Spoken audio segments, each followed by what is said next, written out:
오늘 본격적인 또 주제를 이야기해보기 전에 지난주에는 배터리, 오늘은 리튬과 관련된 이야기를 할 텐데 그 전에 최신 테슬라 소식들을 한번 정리해보고 갈까요? 네, 요즘도 좋습니다. 뭐 여러 가지 테슬라 관련된 이야기들이 많습니다. 일단은 첫 번째 뉴스부터 확인을 해볼게요. 이건 어제도 뭐 살짝 이야기가 나왔던 건데, 자, 테슬라 부품 독점에서 고액 수리비를 청구했다라고 소비자들이 불만을 갖는 사람들이 좀 있었다라는 겁니다. 이러면서 집단 소송을 벌이겠다.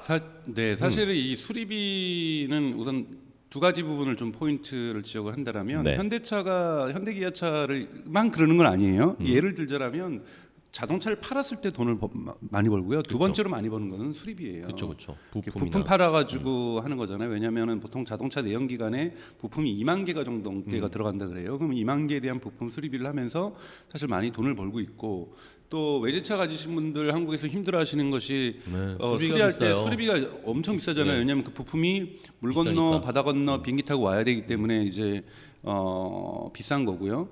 근데 이제 전기차 같은 경우에는 전체적으로 들어가는 부품이 한 2,000개가 조금 넘습니다. 뭐 사람마다 2,500개가 된다, 3,000개가 된다, 네. 뭐 4,000개가 된다. 하여튼 대단히 적어요. 그렇기 때문에 우선은 고장이 적죠. 그래서 전기차가 확산될 경우 시장 점유율이 높아질 경우에는 사라질 이러한 서비스 중에 하나가 우선은 주유소가 우선은 많이 사라질 거고요. 그렇겠죠. 주유소가 사라지고 있고, 지금 뭐 지역 같은 경우 주유소가 많이 줄고 있는 현상이고, 근데 우리나라 같이 이렇게 전기차 시장 점유율이 적은데 사라지는 건 사실 전기차 때문이 아니라 인구 감소 때문에, 지역의 인구 감소 때문에 이루어지는 거고요. 근데 하지만 예를 들자면 노르웨이 같이 엄청나게 전기차가 많이 가는 것은 확실하게 지금 주유소가 사라지고 있다고 볼 수가 있고요.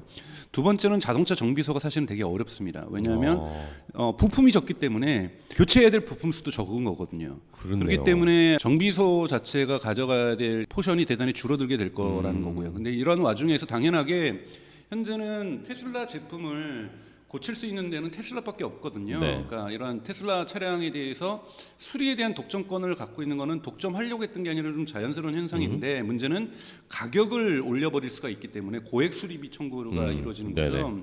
이런 부분들은 소비자 집단 소송을 하는 건 너무나도 저는 당연하다고 생각이 들고 잘하셨다고 생각이 들고, 네. 이런 것들은 소비자들이 싸워야 되는 거죠. 항상 어떤 기업은 이윤을 극대화하려고 하는 것이 기업의 존재 목표이기 때문에 적절하게 기업에 대한 견제와 균형은 저는 필요하다고 생각이 들고, 이런 집단 소송은 매우 잘한 일이다라고 생각하고 있습니다. 네. 자, 이러면서 뭐 간단하게 뉴스 이야기 조금 더 드리면, 원고, 그러니까 이 소송을 한 소비자들이 테슬라 차 소유자들이 차를 수리하려면 테슬라 본사나 혹은 본사 승인을 받은 서비스 센터에 맡겨야만 하고 순정 부품만 이용할 수 있다면서 이것은 테슬라의 강요에 따른 것이다라고 지적을 하면서 소송을 했다고 합니다. 과연 이게 또 어떻게 판결이 나올지 이런 뉴스도 한번 팔로우 해봐야겠네요. 어렵죠. 순정 부품만을 아직까지는 사용하게 요구하는 것은 조금 초기 자동차 업체로서는 좀 어쩌면 자연스러운, 어쩔 수 없기 당연하다는 건 또한 아니에요. 되게 자연스러운 부분인 거고, 사실 다른 기업들도 벤츠나 BMW도 순정품 사용을 요구하죠. 근데 그걸 의무화하지는 않죠. 그리고 그걸 강요하지는 않죠. 그렇죠. 네, 권장을 다만 하는 것도 권장 사항으로 순정 부품 쓸 거를 다 요구하죠. 네, 알겠습니다.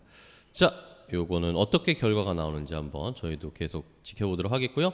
자, 두 번째 뉴스입니다. 역시 또 지난번에 저희가 계속 이야기했던 멕시코 공장 이야기입니다. 자, 자동차 해체로 유명한 제조 전문가 샌디 먼로라는 사람이 있는데 이 사람이 유튜브에다가 영상을 올렸대요. 이러면서 테슬라 멕시코 공장 건립은 천재적인 조치다라고 평가를 했고, 25,000달러 차량이 출시가 되는 게 키가 될 것이다. 열쇠가 될 것이다. 그러니까 25,000, 한 3천만 원 금방 아니면 3천만 원 언더의 자동차가 나오게 되는 게 테슬라의 앞으로의 굉장히 중요한 기로가 될 것이다라는 그거는 의견입니다. 저희도 여러 번 반복해서 그렇죠. 얘기했던. 박사님이 말씀해 주신 것에 거의 비슷한 네. 그런 주장입니다. 네, 2천만 대가 가려면 그건 모델 3로만 갈 수가 없기 때문에 저가형 모델은 반드시 전제 조건이 돼야 되는 거고, 세계 시장에서 어떤 시장 점유율을 높임에 있어서도 북미만 있는 시장이 아니거든요. 네. 유럽 같은 경우에는 소형차를 선호하고요. 그렇죠. 그리고 여러분 로마 한번 여행 갔다 오시면 거기가 소형차 아니면 뭐 어떤 차가 다닐 수 있을까? 그렇죠. 뭐 이런 거 생각하실 거고, 여러분 일본을 공략할 때도 일본 가면 여러분들 여행 갈 때마다 깜짝깜짝 놀라시잖아요. 소형차 진짜 많죠. 정말 소형차가 많은 나라잖아요. 소형차 시장 공략을 해야 되고요. 동남아 시장도 공략해야 되고 인도 시장도 공략해야 되고 가장 중요한 시장 시장, 중국 시장도 소형차가 훨씬 더 중요합니다. 그래서 이런 소형차에 대한 어떤 테슬라가 만들어내는 것은 매우 당연한 수순이라고 볼 수 있고 이것이 나올 때 결정적으로 폭발적으로 테슬라의 생산량은 증가할 수 있다고 볼 수 있습니다. 네. 뭐 이거는 뭐 여담이지만 로마 유럽 이야기 해주셨으니까 유럽에서는 주차 공간들도 되게 좁아가지고 그죠? 네. 유럽에서는 그렇게 한다면 독일 유럽에 계셨다니까 네. 한번 물어볼게요. 유럽에서는 주차할 때 그냥 앞뒤 살짝 콩콩 박는 거는 그냥 일상적으로 넘어간다고 하던데. 아 절대 아닙니다. 아니에요? 아니 저는 이제 독일에서 한 12년 가까이 살았는데요. 네. 그러니까 독일 같은 경우 우선 주차 공간이 여유가 있고요. 아, 그리고 남의 차를 콩콩 한다라는 거는 있을 수 없는 일이에요. 이거는 왜 유튜브에 그런 거 영상 막 올라온 거야? 나는 그거 본 거 물론 뭐 같은데. 그게 이제 파리의 어떤 특정한 지역이라든지 로마의 어떤 특정 지역이라든지 이런 데서는 이야기가 나올 수가 있겠고 워낙 소형차들이니까 콩콩해도 별로 충격도 없고 기스도 안 날 수 있지만 남의 차 기스는 거는 남의 그쵸, 자산에 그쵸. 대한 그쵸. 손해를 끼치는 거잖아요. 그거는 그냥 일상이라고 볼 수는 없는 거고요. 다만 이제 아, 파리라든지 런던의 원웨이 공간 그리고 뭐 로마라든지 이런 미국 유럽의 대도시들에서 소형차는 필수적이라는 거고 그리고 이미 시트로엥이라든지 푸조 같은 경우에선 소형차 13,000달러 정도 수준의 전기차를 지금 판매를 하고 있고 특히 여성들이 되게 선호하면서 많이 잘 팔리고 있습니다. 다만 그것도 공급이 아직 부족해서 많이 못 팔리고 있는 상황이지만요. 네. 네, 알겠습니다. 여러분들 유럽에서도 그렇게 그냥 지나가면 안 됩니다. 저는 그런 영상을 봐가지고 유럽은 다 그런 줄 알았어요. 아니라는 거 아니라고 팩트 체크해 주셨습니다. 자, 이러면서 역시 멕시코 공장에 대한 이런 이야기들 공정수 박사님께서 말씀해주신 그런 논리들과 그런 우리 아이디어, 투자 아이디어들이 이제 막 기사나 다른 데서 막 나오고 있습니다. 우리가 역시 한 발 빨랐죠. 박사님이 얘기해 주신 게 한 발 빨랐습니다. 이런 기사들이 이제서야 막 나오고 있습니다. 해외 유튜버들 중에서 아까 말씀드린 멀로라는 사람, 유명한 사람이라는데 이제야 얘기를 했습니다. 저희는 지난주에 이미 다 얘기했던 거. 그죠? 2주 전에도 얘기했습니다. 그렇죠. 2주 전에도 얘기했고 그런 포인트 멕시코 공장에서 과연 저가형 모델이 출시가 될지 저가를 만들면서 페라리의 이윤을 추구하는 그쵸. 그렇게 그쵸. 저희가 말씀드렸죠. 네. 많이 만들고 또 많이 만들고 빠르게 만들고 할 수 있을지 기대를 해보겠습니다. 자, 다음 기사를 또 볼까요?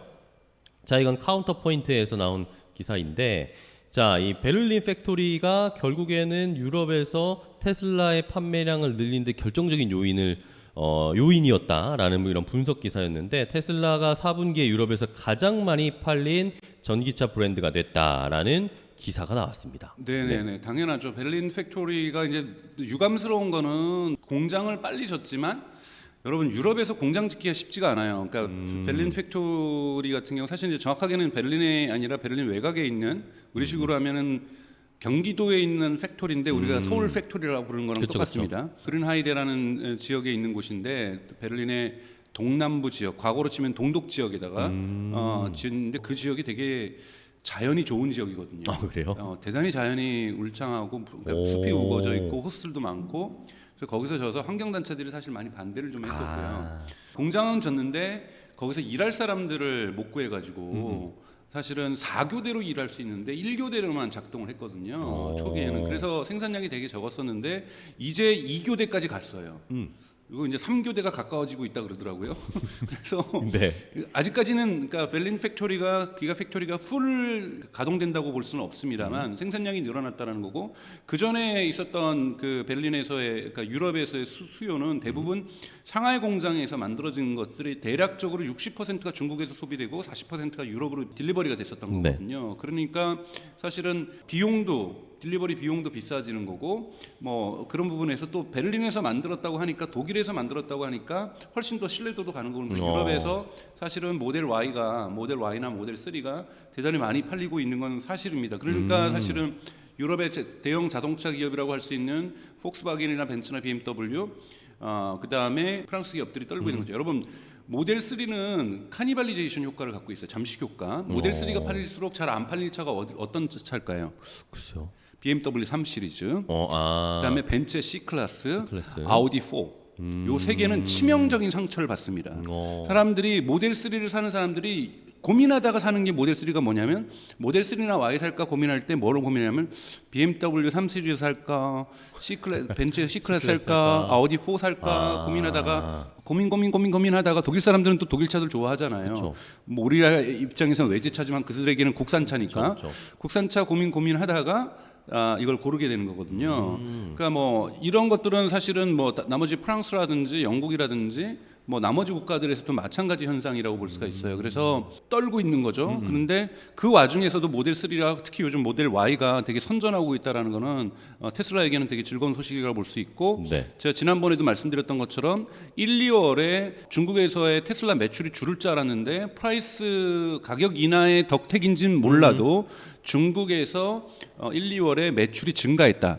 하지만 매출이 증가했어도 제가 그래프도 보여드렸었는데 잘 나갈 때에 비해서는 줄어든 거다.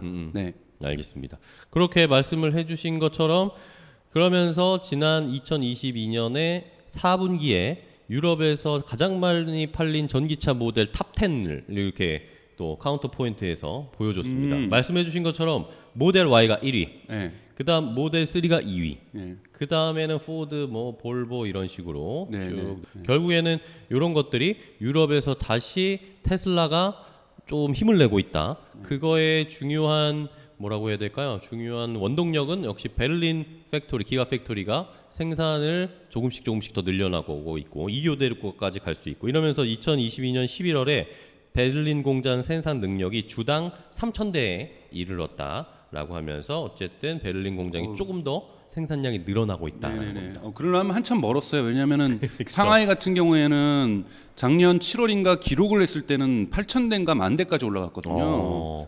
오케이. 자, 이것도 아까 말씀해주신 것의 연장선상인데 이번 기사는 테슬라가 중국 판매량 역시 네. 말씀해주신 것처럼 중국 판매량이 증가하고 있다. 그 1, 2월뿐만 아니라 테슬라가 중국 내에서 지난주에 판매된 자동차 수가 또 증가했답니다. 그러면서 3주 연속으로 판매량이 증가를 하고 있는데 모델 Y가 11,300대 정도가 팔렸고 모델 3가 5,700여 대 정도 팔렸다. 이러면서 모델 3 같은 경우에는 그 전주 대비해서도 83%나 판매량이 증가를 했다고 합니다.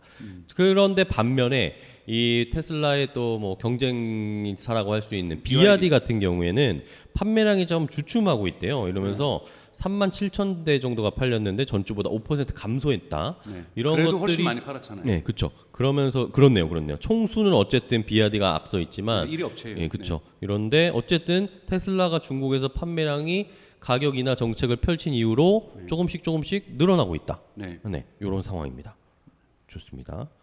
자, 마지막으로 또 살펴볼 거. 머스크가 그러니까 테슬라가 BYD의 배터리를 안 쓸 것이다. 뭐 이런 이야기가 나오면서 뭔가 둘 사이 문제가 있나 이런 이야기가 나왔었는데, 근데 일론 머스크가 요거에 대해서 그렇지 않다. 우리는 지금 관계가 좋다라는 식의 트위터를 남겼대요. 이게 우리나라의 언론에서 나왔던 건데 테슬라가 BYD의 배터리를 쓰지 않기로 했고 모델 3 스탠더드에 들어가는 배터리 공급 계약이 만료됐는데도 추가 공급을 요청하지 않고 있다라고 우리나라 언론에서 이런 기사를 썼는데 이걸 보고 일론 머스크가 트위터에서 이 언론 보도는 거짓이다.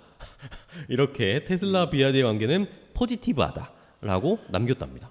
포지티브 안 해도 포지티브라고 얘기할 수밖에 없다고 제가 아까 전에 어제 말씀을 드렸잖아요. 그렇네요. 네, 그러니까 CATL하고 BYD라고 해서 중국 정부하고 지금 등을 진다라는 건 테슬라에게서는 자살행위랑 똑같아요. 그래서 관계가 나빠도 좋은 척 해야 되는 거고 뭐 그렇기 때문에 너무 지금 중국하고 테슬라가 멀어지고 있다 이런 이야기는 너무 쉬운 얘기들이에요. 그리고 그거는 마찬가지로 애플도 마찬가지로 제가 말씀을 드렸고요. 그래서 쉽게 테슬라와 중국은 떨어질 수가 없고 그 다음에 애플도 중국하고 떨어질 수 없습니다.